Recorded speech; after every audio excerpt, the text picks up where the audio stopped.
হঠাৎ করে মাংস আর রুটি খেতে মন চাচ্ছিল, তাই আর দেরি না করে চলে গিয়েছিলাম কাছের বাজারটিতে। আর সেখান থেকে গিয়ে নিয়ে চলে আসলাম একটা মুরগি। আর সেই মুরগি বাসায় নিয়ে এসে আমি রান্নাবান্না করে তারপর রুটি বানিয়ে খেলাম।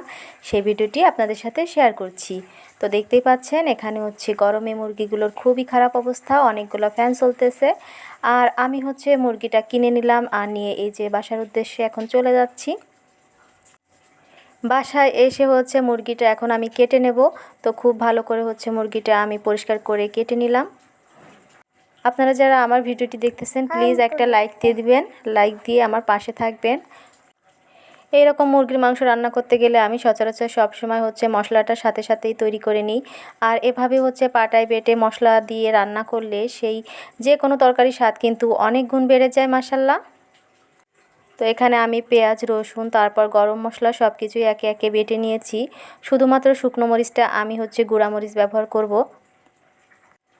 অন্যদিকে দেখতে পাচ্ছেন আমার কিন্তু এই যে আটা সিদ্ধ করা হয়ে গিয়েছে। এখন রুটিগুলো তৈরি করে নিব।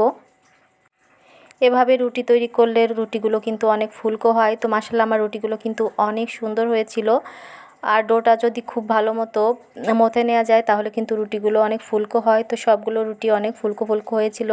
তো ভিডিওতে সেটা আপনারা দেখতেই পাবেন। এখানে বেশ অনেকগুলো রুটি আমি তৈরি করে নিয়েছিলাম। একে একে সবগুলো রুটি আমি একবারে বেলে নিব। যেহেতু একা হাতেই সব কিছু করতেছি তাই আমি একে একে সব করে নিব।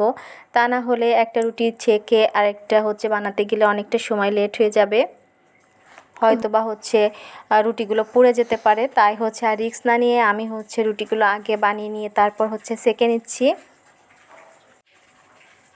অনেক দিন রুটি খাওয়া হয় না। আর এইদিকে প্রচণ্ড গরমে কিন্তু প্রতিদিন রুটি বানানোর চিন্তা থাকা সত্ত্বেও রুটি বানানো হয় না। আজকে খুব করে মন চাচ্ছিল যে রুটি দিয়ে মাংস খাবো, আর তাই রুটিগুলো আজকে ফাইনালি করেই নিলাম। তো দেখতে পাচ্ছেন এভাবে কিন্তু সবগুলো রুটি আমার অনেক সুন্দর ফুলকো ফুলকো হয়েছিল মাশাআল্লাহ।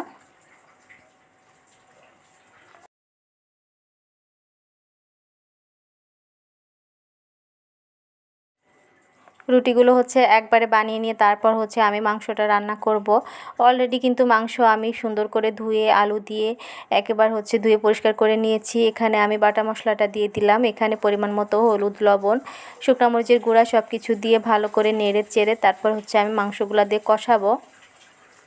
আর মাংসটা যত ভালো কষানো হবে তত কিন্তু খেতে বেশি মজা হবে এবং কাঁচা গন্ধটাও থাকবে না মশলার। এই জন্য মশলাটা বেশ সময় নিয়ে আমি কিন্তু কষিয়ে নিয়েছি।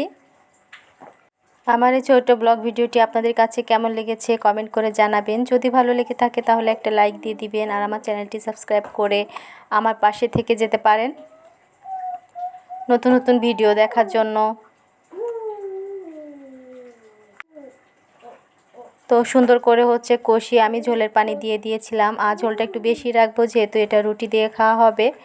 তো ফাইনালি আমার রান্না বান্নাও শেষ। আর এই যে রুটিগুলোও দেখেন কত সুন্দর হয়েছে, অনেক সফট হয়েছে মাশাআল্লাহ।